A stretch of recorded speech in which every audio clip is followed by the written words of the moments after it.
Salut Johan. Salut. Merci de nous recevoir ici. On va parler pendant un petit moment de ta carrière, de ce qu'elle est, de ce qu'elle va devenir et puis aussi de comment elle a commencé. Mais d'abord, première question, comment vas-tu? Moi ça va super, je me sens bien et tout se passe pour le mieux. On va repartir du tout début. C'est quoi ton tout premier souvenir de basketball? Peut-être la première fois que tu as joué au basketball si tu t'en rappelles. Mes tout premiers souvenirs de basket, ça doit remonter à très longtemps, puisque mes parents ils sont dans ça, du coup je suis né dans le basket. Mais mon souvenir dont je me rappelle et qui m'a le plus marqué, je crois que c'était la première fois où je suis allé m'inscrire dans un club de basket. C'était en Guadeloupe, au BMBC. Et on était arrivé le premier jour, le coach nous avait dit qu'il allait appeler les anciens et les nouveaux. Du coup, il appelle les anciens, ils se mettent debout. Et il appelle les nouveaux, ils se mettent debout. Et moi, je ne me suis pas mis debout pour aucun des deux. Du coup, il m'a regardé, il m'a dit bah, t'es ancien? Je lui dis non. Il me dit t'es nouveau? Je lui dis non. Et j'étais un peu perdu parce que j'étais un peu stressé. Je devais avoir 9 ans, je crois, un truc comme ça. 9 ans, ouais. Et du coup, c'est le premier souvenir que j'avais eu au basket. Et c'est la première fois que je m'étais inscrit dans un club pour entamer les compétitions. Donc ça, c'était en Guadeloupe. Ouais. C'est là-bas que tu fais tes premières gammes dans les clubs. Tu gagnes pas mal de trophées quand même là-bas. Bah, quand j'ai été en Guadeloupe, je crois que j'ai quasiment gagné ou été finaliste de toutes les compétitions. En poussin, je crois que j'ai tout gagné, c'est en U11. U13, j'ai fait finaliste, je ne me rappelle plus trop si j'avais gagné. Et U15, j'ai gagné aussi des trophées. Ensuite, ma dernière année U15, j'ai joué avec les seniors de la Guadeloupe. Et là, on a fini vice-champion. Et par la suite, je suis arrivé en France métropolitaine pour commencer ma carrière à l'INSEP et en équipe de France. Alors justement, raconte-nous comment se passe le grand déménagement, comment tu passes en France, comment tu rejoins l'INSEP, ça se fait comment? Avant de rejoindre l'INSEP, il y a beaucoup d'étapes. Il y a d'abord le CIS, le camp national, puis les tests INSEP. Moi, j'ai participé aux 3. J'ai fait le CIS où j'ai été retenu pour faire le camp national. Le camp national où j'ai été retenu pour faire les tests INSEP. Et à la suite des tests INSEP, là, il y a une liste officielle de nombre de joueurs définis. Je ne sais pas exactement, ça varie en fonction des années, qui vont intégrer l'INSEP. Et moi, je faisais partie de cette liste. Mais à la base, j'étais venu en France pour l'équipe de France, c'était U15, parce que j'avais été appelé avec un an d'avance. Malheureusement, je n'ai pas été retenu. Du coup, j'ai fait j'ai été appelé pour les U16 et j'ai fait les U15 après, du coup. D'accord. Et je n'ai pas été retenu chez les U16, du coup, j'ai fait les U15. Là-bas, on a perdu, on a fini deuxième du tournoi, c'était le tournoi de l'amitié. Et par la suite, j'ai directement intégré l'INSEP. C'est à ce moment-là que tu comprends que le basket, ça va être une partie intégrante de ta vie? J'ai commencé à le comprendre un peu avant, puisque j'ai préparé mon entrée à l'INSEP, puisque c'était un rêve que j'avais quand j'étais tout petit, quand j'ai commencé le basket. C'était un objectif. Et du coup, je me suis préparé quand j'étais au pôle avec mes coachs qui savaient que j'avais le potentiel et le niveau pour y aller. Du coup, je me suis préparé à y aller et je savais qu'une fois que je serais là-bas, ça serait le début d'une grande aventure pour moi, puisque je savais que par la suite, j'aurais pu intégrer des clubs professionnels et après la NBA. Quand tu signes à Paris, tu es déjà riche de tes expériences au Adidas Next Generation Tournament, où tu te mets en valeur, et du Basketball Without Border en Europe, tu termines MVP. À ce moment-là, tu es quel joueur? À vrai dire, quand j'ai fait le Adidas Next Generation, c'était pas mon année, puisque normalement c'est un tournoi pour les dernières années, les U18 dernières années. Et moi j'étais en première année. Du coup j'ai été au tournoi un peu dans l'optique de montrer ce que je valais là-bas. Et je savais que je devais montrer le meilleur de moi-même. Du coup je me suis laissé porter par le truc. J'ai commencé le premier match, j'ai taffé et au fur et à mesure, c'est venu petit à petit et au final j'ai fait un excellent tournoi, mieux que ce que je pensais même. Et du coup, j'étais assez satisfait de moi. C'est là que j'ai compris aussi que j'avais passé un palier à l'INSEP puisque c'était ma deuxième année. J'avais compris que j'avais passé un palier puisque je me suis rendu compte que dans un tournoi où il y avait des jeunes mais qui étaient plus âgés que moi, que je pouvais être dominant. Du coup, j'avais compris que c'était un pas de plus pour moi. Ensuite, le basketball with Brothers, c'était là pour le coup, je suis allé dans l'optique de me montrer le plus possible parce que je savais que c'était une étape importante pour la NBA, pour l'Europe, montrer que j'étais en Europe, que j'étais un joueur dominant et que l'un des meilleurs. Du coup, pour moi, ça c'était vraiment une étape importante. J'ai été là-bas dans l'optique de montrer mon niveau et du coup, c'est ce que j'ai réussi à faire de la meilleure des manières. Est-ce que tu peux nous raconter comment se passe ta signature au Paris Basketball? Qu'est-ce qui t'attire? Qu'est-ce qui te donne envie d'y aller? Est-ce qu'il y a d'autres clubs qui t'ont contacté normalement? Est-ce qu'il y a des gens qui t'ont conseillé? Il y a quelqu'un en particulier qui t'a donné envie d'aller là-bas? Ma signature au Paris Basketball, c'est un peu, je dirais, de la chance puisque je n'étais pas censé quitter l'INSEP au bout de 2 années, puisque le cursus à l'INSEP c'est 3 ans. Mais au bout de la 2e année, j'ai senti que le temps était venu pour moi d'aller évoluer encore plus dans une équipe professionnelle. Du coup, j'ai pas eu énormément de propositions parce que j'étais pas sur la liste des sortants à la base. Donc les clubs ont été avertis en retard de ma sortie. Du coup, j'ai pas eu l'occasion de faire beaucoup de visites et de faire beaucoup de rencontres avec les coachs et le staff. Et pourquoi Paris du coup? Puisque j'ai entendu parler du Paris Basketball, enfin mon père avant, puisqu'il a entendu que c'était un nouveau club qui venait de monter en Pro B, donc on savait que c'était un club en construction. Donc c'était les premiers échos qu'on a eu par rapport au club, donc il m'a dit que pourquoi pas, ça se trouve c'est un club qui va chercher des jeunes, qui va chercher à se construire. Et par la suite j'ai entendu parler du coach et de son envie de faire jouer les jeunes et de les faire progresser. Du coup il était venu de nos matchs à l'INSEP qu'il avait trouvé très intéressant pour moi. Donc il a contacté l'INSEP et on a organisé une rencontre, on a discuté. Il m'a expliqué le projet du club et j'ai été séduit par cela. Et par la suite, j'en ai discuté avec mes parents et c'est ce qui m'a donné envie de venir au Paris Basketball et qui fait qu'aujourd'hui je sois là. Est-ce que tu en as discuté aussi par exemple avec ton frère? On sait que c'est aussi un basketteur professionnel qui est plus âgé que toi, qui est en Jeep Elite aujourd'hui. Quelle influence, quel rôle il a sur le début de ta carrière? Est-ce que tu lui demandes des conseils? Est-ce que vous êtes souvent en contact? On est souvent en contact, mais c'est aussi compliqué puisque comme lui aussi il est en Jeep Elite, là sa saison. Donc il me donne le maximum de conseils qu'il peut me donner. Donc j'essaye de lui demander un maximum de conseils aussi, de les appliquer. Et pour mon début de carrière, ça a été plus comment dirais-je, un exemple à suivre, puisque je sais qu'il lui il était en Jeep Elite, à ce moment il était en Pro B, il allait passer en Jeep Elite, donc je savais que mon objectif c'était de faire comme lui, même mieux si je pouvais. Donc c'était un exemple à suivre pour moi et j'ai essayé de faire du mieux possible. Quand tu signes professionnel avec le Paris Basketball, c'est quoi tes attentes?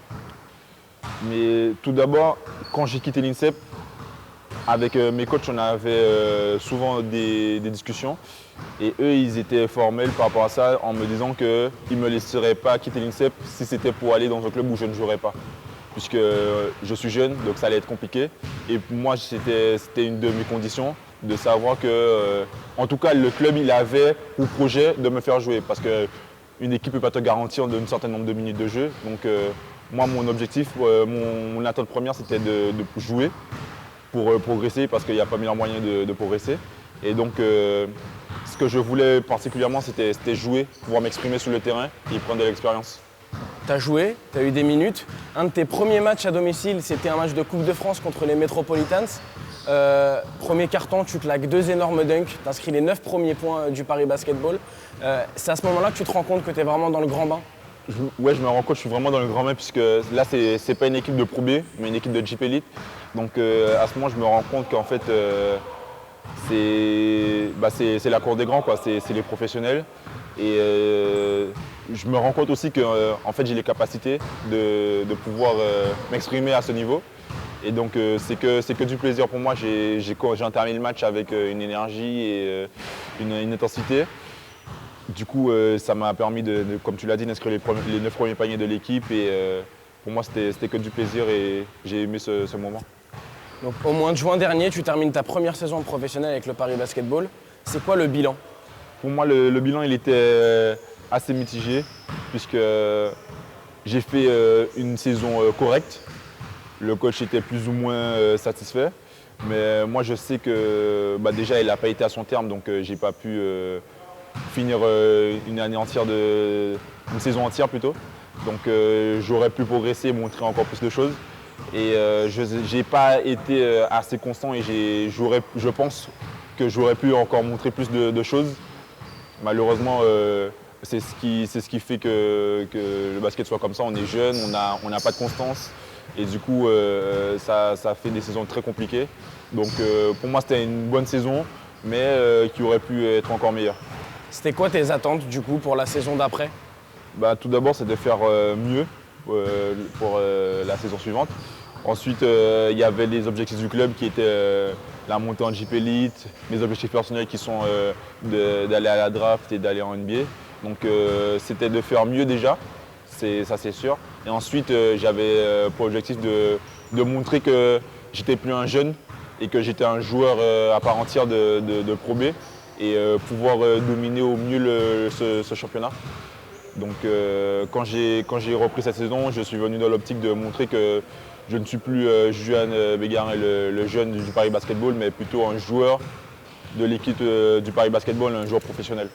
Et du coup, est-ce que tes objectifs là aujourd'hui, ils sont remplis? Alors on rappelle, au moment où on parle, il reste encore un match de JP Elite, un match de Pro B à disputer pour savoir si vous allez monter en JP Elite. Mais à part ça, est-ce que tes objectifs ont été remplis?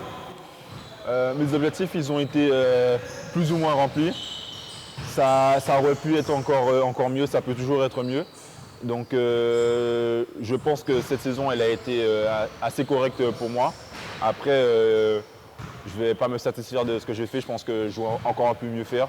Donc je pense que pour une grande partie, ils ont été remplis. Donc ouais. Dans ce processus de montée en puissance cette saison, quel a été le rôle de tes coéquipiers? Je pense notamment aux plus anciens, à Marassi, Nobel Bongokolo et puis même Ryan Boatwright récemment qui a l'air de faire pas mal de bien à l'équipe. C'est des joueurs expérimentés qui, personnellement, quand je suis arrivé au Paris Basketball, je ne m'attendais pas à une aussi bonne ambiance et une aussi bonne entente avec ce genre de joueurs. Moi, j'avais plus la vision des choses. Les anciens, ils sont entre eux, nous les jeunes, on est un peu là, mais on ne s'occupe pas trop de nous. Mais c'était tout le contraire. En fait, c'était comme des grands frères pour nous. Et, quand je dis pour nous, pour moi et je pense aussi pour Milan et pour Ismaël. Mais personnellement, Amara, il est tout le temps là pour m'encourager, pour me donner des conseils, pour me chambrer, puisque Amara, c'est un grand chambreur. Et Nobel, c'est pareil. Lui, je discute toujours avec lui, je parle avec lui et il me donne des conseils, il m'aide. Et moi, pour ça, je les remercie, puisque c'est quelque chose qui m'a fait énormément de bien pour la saison. Avec Ryan, il arrive un peu plus tard, donc c'est un peu différent. C'est plus un coéquipier comme les autres, donc c'est un peu différent. Après, lui aussi, sous le terrain, il me donne des conseils. Il vient me voir de temps en temps, me dire « Ouais, tu aurais pu faire ça, tu aurais dû faire ça, ça aurait été mieux que tu fasses ça. » Donc moi, je les remercie pour ça et ça m'a beaucoup aidé pour ma saison.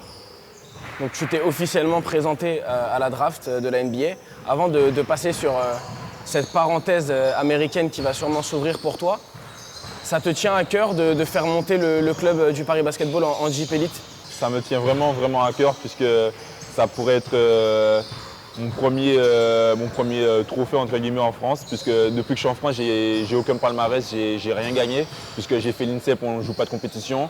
Et par la suite, je suis arrivé au Paris Basket, du coup c'est mon premier club. Et moi, ça me ferait vraiment plaisir, surtout pour un jeune club, de savoir que Juan Bégarin a aidé le Paris Basketball sur sa 3e année à monter en JP Elite. Donc pour moi, ça serait un honneur et que du plus.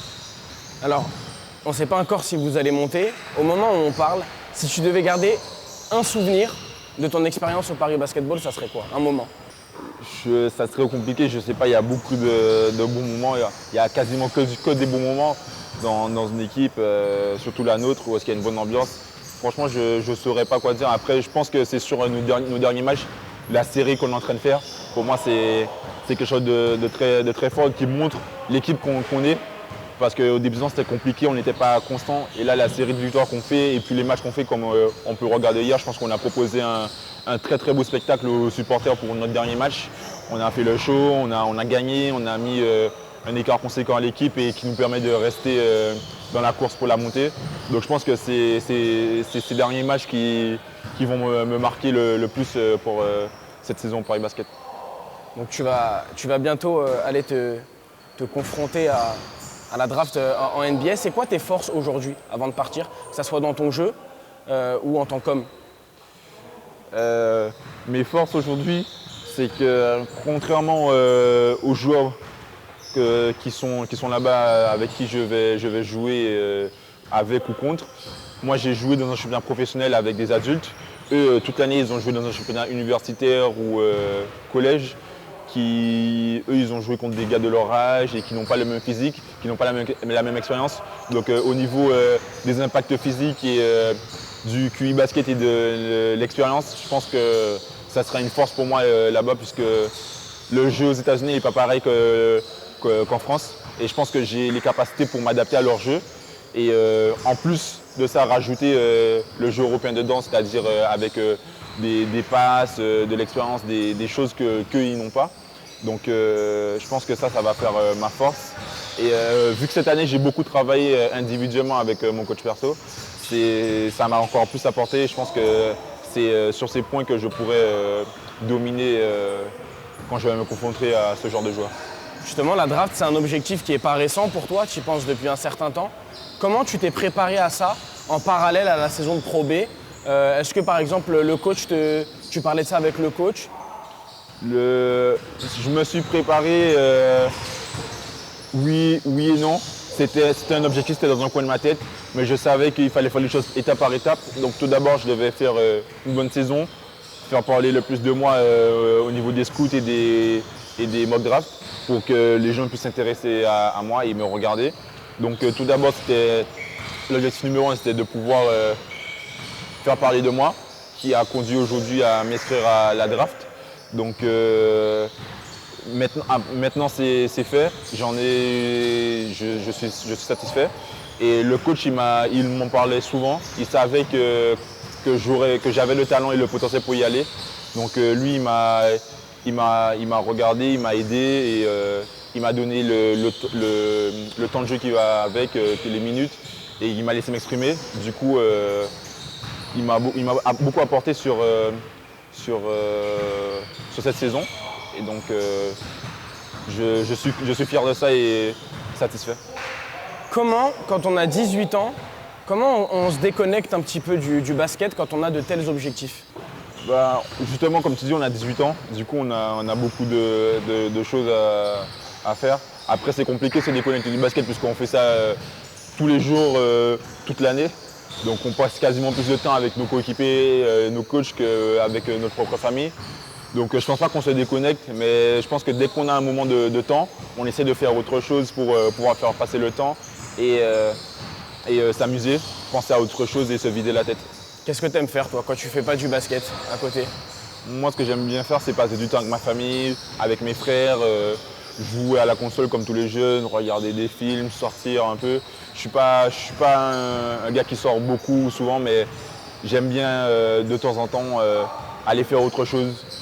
Donc, et puis avec la situation sanitaire des dernières années, dans tous les cas, ça t'a forcément plus permis de te concentrer sur le basketball à 100%. C'est ça. C'est pas tous les jours qu'un joueur de Pro B est drafté en NBA. Le seul, c'est Isaiah Cordinier. Évidemment, tu n'es pas encore drafté, mais en quoi ce championnat très physique qu'a la Pro B, ça t'a aidé? Tu parlais tout à l'heure de l'expérience supplémentaire que tu as sur ceux qui sortent de l'université aux États-Unis. La Pro B, c'est aussi un championnat qui est très physique. Tu penses que ça va être un avantage, ça, pour toi, notamment sur l'aspect défensif, peut-être? Je pense que ça va être un avantage puisque le championnat universitaire, c'est des joueurs très physiques et athlétiques. Mais comme je te l'ai dit, c'est des joueurs qui ont leur âge. Donc il n'y a pas vraiment de joueurs qui dominent, alors que moi, j'étais plus contre des adultes. Donc physiquement, ils étaient dominants. Donc je pense que le championnat de Pro B, le fait que ce soit un championnat très physique, ça va beaucoup m'aider pour pouvoir, comme tu l'as dit, défensivement, mettre des impacts sur les joueurs aux États-Unis. Donc je pense que c'est un plus pour moi et qui va me permettre de me démarquer des autres joueurs américains. Tu as été MVP du Basketball Without Borders en Europe. Tu as été nommé dans le 5 du Basketball Without Borders aux États-Unis. Mais je sais que tu es sévère avec toi-même. Je me rappelle que tu avais dit que tu avais été déçu de ne pas pouvoir être MVP sur l'édition aux États-Unis. Donc tu as vraiment des ambitions. Jusqu'où tu te projettes? Jusqu'où tu veux aller? Là aujourd'hui, tu as 18 ans, tu vas te présenter à la draft. Jusqu'où tu te vois aller? Pour moi, tant que tu travailles, tant que tu te donnes le moyen d'y arriver, il n'y a rien qui peut t'arrêter. Bon, mis à part les aléas de la vie, qui peut être une blessure, un accident ou peu importe. Pour moi, si tu travailles, tu te donnes les moyens, tout peut arriver. Je pense que j'ai les capacités d'être un grand joueur français, européen et même un très grand joueur en NBA. Donc pour l'instant, je vois pas, je me dirais pas que je pourrais aller jusque là, mais je pense que je suis encore jeune et que j'ai le moyen de progresser et d'aller très loin. Donc on verra par la suite et j'espère aller très loin justement. La NBA, c'est un challenge qui est énorme. Forcément, il y a un côté stressant, mais aussi un côté excitant. Qu'est-ce qui prend le dessus entre les deux? Je pense qu'il n'y en a pas un qui prend le dessus sur l'autre. C'est un mélange des deux qui crée une sensation un peu bizarre, un peu de plaisir, un peu de peur. Puisque tu vas en NBA, tu es content, mais tu vas dans un autre pays où est-ce que les lois et la vie elle est différente. Donc ça fait peur. Sûrement la majeure partie des joueurs sans leur famille, sans vraiment de point d'appui là-bas à part les agents et les joueurs et si tu as quelques connaissances là-bas. Donc tu vas dans un autre environnement, ça fait peur. Surtout au vu de l'actualité de nos jours, ce qui se passe avec par exemple le racisme. Moi je suis un homme de couleur, je sais que c'est quelque chose qu'il faudra que je fasse attention puisque je ne sais pas du tout comment ça se passe là-bas. Mais après il y a le beau côté puisque je vais jouer en NBA, quoi. Donc c'est le plus haut niveau qui puisse exister dans le basket. Donc tu as un côté où est-ce que tu es satisfait et très excité d'aller là-bas, de te confronter aux joueurs américains et les meilleurs joueurs qui sont là-bas déjà. Justement, tu l'as dit, tu vas te frotter aux meilleurs joueurs de la planète, en tout cas essayer de t'y frotter. Quels sont ceux qui t'ont le plus inspiré dans ton parcours? Que ce soit des joueurs européens ou de NBA? Je dirais LeBron James, puisque pour moi c'est le meilleur joueur actuel et l'un des meilleurs joueurs de tous les temps. Après, évidemment, Michael Jordan, même si je n'ai pas connu, au moment où il jouait sa carrière, j'ai beaucoup regardé de vidéos, d'highlights de lui.